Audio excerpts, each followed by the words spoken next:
प्रेमानंद मौन, प्रेमानंद मौन, ईश्वर ही है और है कौन।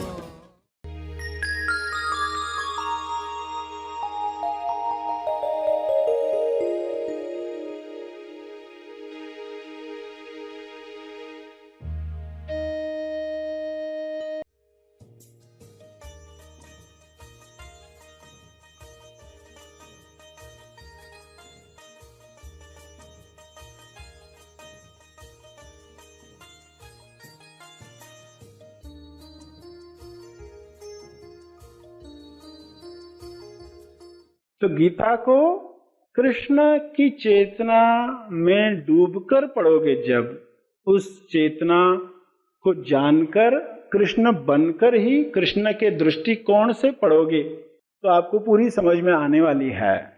सभी को शुभेच्छा। हैप्पी थॉट्स तेज ज्ञान फाउंडेशन द्वारा आयोजित ध्यान प्रार्थना बीज बोने के लिए आप सबका स्वागत करते हैं। रोज हम सब मिलकर प्रार्थना करते हैं ताकि हम खुद भी स्वस्थ रह पाएं और जो बीमार हैं उन्हें भी हम अपनी प्रार्थना का बल पहुंचा पाएं। तो आइए ग्रहणशील रहते हैं और इस प्रार्थना का लाभ लेते हैं। सभी आंखें बंद करें। हे परम चेतना,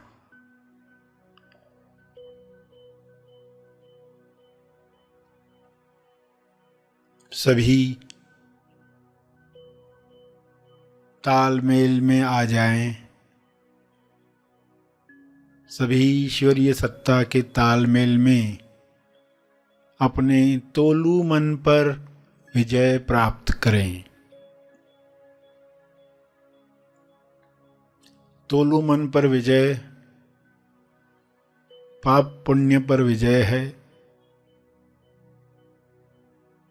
लाभ हानि पर विजय है, दुख सुख पर विजय है,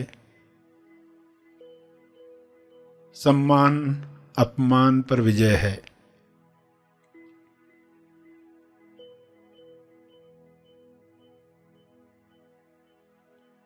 सभी सहज मन के साथ जो सशक्ति मन है, जिसकी शक्ति विश्व के सभी मनों से जुड़कर दिव्य योजना के कार्य कर सकती है। डिवाइनली डिजाइन जो प्रोग्राम है हर मनुष्य में काम करे, जैसे हर जीव में काम कर रहा है। हर जानवर, हर पौधा अपने डिवाइन प्रोग्रामिंग के अनुसार खुल रहा है, खिल रहा है। मनुष्य भी इसी के साथ तालमेल में आ जाए, प्रेम आनंद मौन में खुले खिले और सभी को प्रेम आनंद बांटे।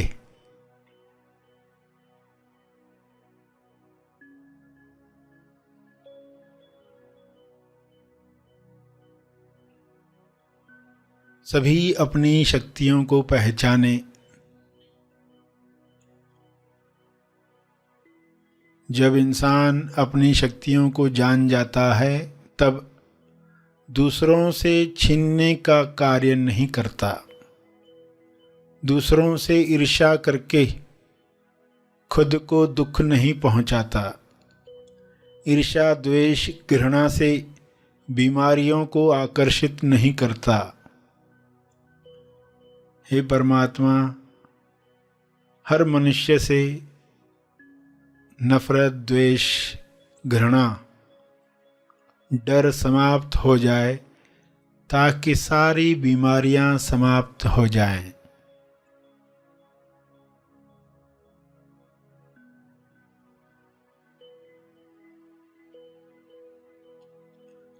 सभी सहज मन के साथ आहार ग्रहण करें, भोजन खाएं, जिससे सभी स्वस्थ रहें। तोलू मन के अनुसार खाया गया अन्न बीमार करता है।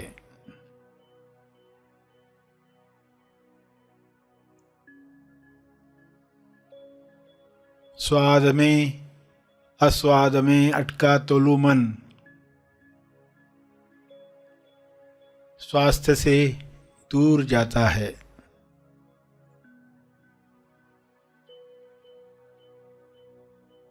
सभी की दिशा युक्त बुद्धि, विवेक चेतना पूरी समझ के साथ काम करे, ताकि तोलू मन पर जीत आसानी से मिल पाए।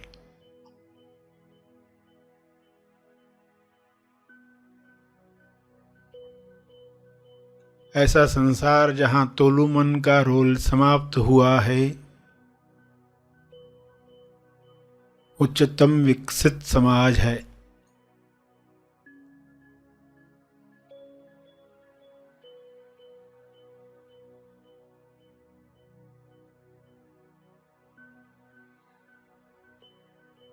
सभी सहज सशक्ति मन के साथ एक दूसरे को मदद करें, क्योंकि ऊर्जा भरपूर है, एनर्जी की कमी नहीं है। सभी को मदद करने के बाद भी आपकी ऊर्जा बरकरार है। आप सभी के लिए प्रार्थना करें।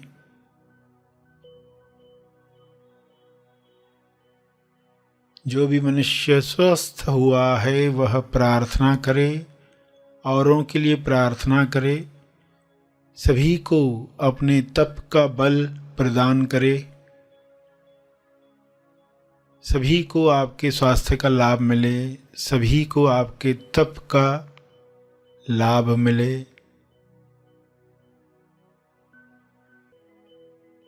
सभी के लिए की गई प्रार्थना आपका स्वास्थ्य बढ़ाती है, सहज मन की शक्ति बढ़ाती है, तोलू मन का रोल समाप्त करती है। इसलिए दिल से प्रार्थना करें, अपने शब्दों में प्रार्थना करें।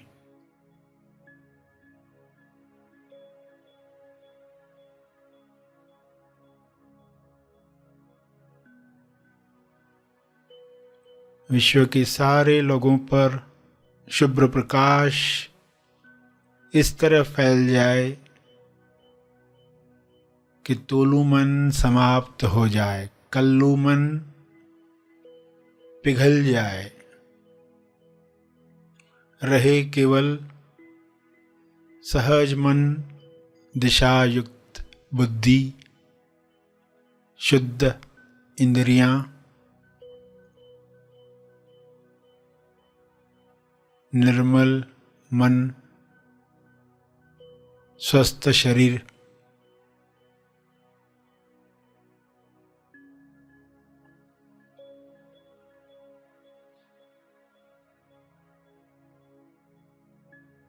प्रार्थना चलती रहे।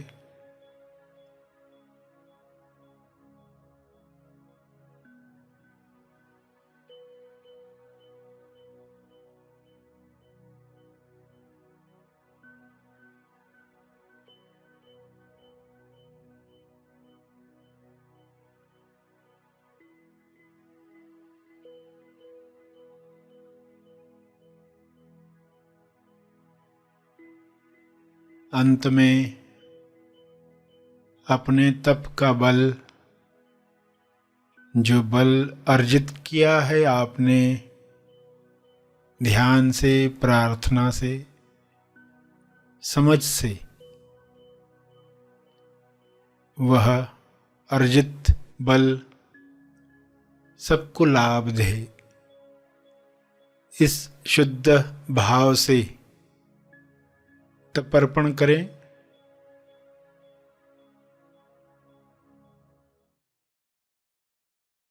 सभी धीरे धीरे आंखें खोलें। आइए सब ग्रहणशील होते हैं एक चेतना संदेश सुनने के लिए।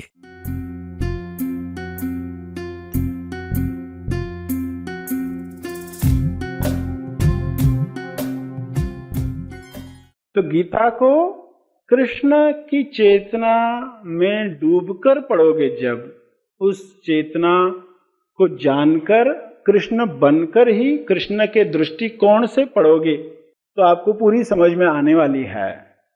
जब कृष्ण कहते हैं कि मैं शुरुआत हूँ, मध्य हूँ, अंत हूँ, प्रकाशमान किरणों में सूर्य में हूँ, नक्षत्रों में चंद्र में हूँ, वे अर्जुन को जब कह रहे हैं तो अर्जुन क्या समझकर उनको सुन रहे होंगे। जब कृष्ण कह रहे हैं इतने सारे वेद है, मैं साम वेद हूँ, इतने सारे देवता है, मैं उसके अंदर इंद्र हूँ, शरीर में सभी इंद्रियां मैं हूँ या इंद्रियों में मन मैं हूँ, तेजस्वियों में तेज मैं हूँ, जब वो ये कह रहे हैं तो वो ऐसा क्यों कह रहे हैं? वे पर्वतों में जिनके ऊंचे शिखर है, मेरू पर्वत मैं हूँ, वस्तुओं में अग्नि मैं हूँ कहते हैं, राक्षसों में कुबेर हूँ मैं, ऐसा कहते हैं। सब तरह के बातों को लेकर वो बता रहे हैं। जलाशयों में समुद्र में हूँ ऐसा कह रहे हैं। वे बता रहे हैं कि यज्ञों में सबसे बड़ा जप यज्ञ है वो मैं हूँ। पर्वतों में तो बताया, हिमालय पर्वत से अपनी तुलना की। तो ये सब वो क्यों कर रहे हैं? वो बता रहे हैं कि बड़े बड़े जानवर जो है उनमें एरावत हाथी मैं हूँ, सिंह मैं हूँ।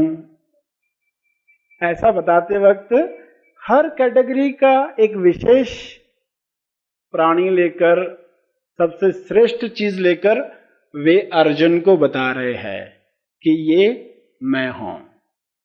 राज्य करने वालों में यमराज मैं हूँ, सांपों में शेषनाग मैं हूँ, दैत्यों में प्रहलाद मैं हूँ, और पवित्र करने वाली चीजों में वायु गंगा मैं हूँ। इस तरह बता रहे हैं। शस्त्रधारियों में राम मैं हूँ। जब आप वो श्लोक पढ़ोगे, गीता पढ़ोगे तो इतनी बार मैं हूँ मैं हूँ मैं हूँ शब्द आने वाला है। सभी विद्याओं में आध्यात्मिक विद्या मैं हूँ। वाद विवाद जो लोग करते, शास्त्रार्थ करते हैं आपस में, शास्त्रों को लेकर वाद विवाद चलता, तो उसमें जो वाद है वो मैं हूँ। काल, समय, महाकाल मैं हूँ, समय के बारे में बता रहे हैं। अक्षरों का आकार मैं हूँ, वो ऐसे बता रहे हैं। जीवन मृत्यु मैं हूँ बता रहे हैं। सभी ऋतुओं में वसंत ऋतु मैं हूँ। यानी श्रेष्ठ जो चीज सामने आती है लोगों के, उस वक्त के लोगों के हिसाब से, उस वक्त जो चीजें थी, आज बहुत चीजें बदल गई है। वो बता रहे हैं कि जो गोपनीय भाव है, उस भाव का मौन मैं हूँ। ज्ञानों में ज्ञान, श्रेष्ठ ज्ञान जो है वो मैं हूँ। इतने सारे बातों में वो जो सबसे श्रेष्ठ है वो कह रहा है मैं हूँ। इसका अर्थ क्या? अगर शरीर होता, व्यक्ति होता, वो ये कह रहा होता तो आप कहते कि वो बड़ा अहंकारी है। मगर जब आप उस चेतना के एंगल से देखोगे कि कोई बता रहा है कि सभी चीजों का बीज मैं हूं, जो बीज है वो मैं हूं, जब कह रहे, यानी कोई शरीर को मैं मानकर बात नहीं कर रहा। वहां सीधे उस चेतना से शब्द निकल रहे हैं। अर्जुन जब कुछ सुनने को तैयार हुआ तब ये शब्द निकलने लगे, और ये सब श्रेष्ठ बातें बताई गई कि ये बातें मैं हूं। इसका अर्थ बाकी मैं नहीं हूं ऐसा नहीं था। कृष्ण ने कहा मैं ये सब हूं, तो अर्थ क्या था? वह उस चेतना को मैं मान रहा है। यूनिवर्सल आई, तेजम, तेज मैं जो है उसके बारे में बात चल रही है। तो इसलिए श्रेष्ठ की बात चल रही है, आज्ञा का पालन हो। कृष्ण ने उसके बाद बताने के बाद अर्जुन को जब गांडी उठाने के लिए कहा, तीर कमान उठाने के लिए कहा, तो उन्होंने उठाया, वो तैयार हुए कि तुम निमित्त बन रहे हो। कृष्ण वह अनुभव बनकर जब प्रकट होता है देवकी के अंदर या अर्जुन के सामने या यशोदा के सामने, वे उस अनुभव को ही लेकर प्रकट हुए। जिन लोगों ने पहचाना उन्होंने सही उपयोग किया।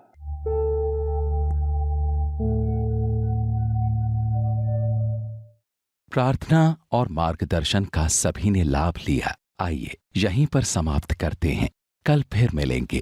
तब तक के लिए धन्यवाद। Happy thoughts.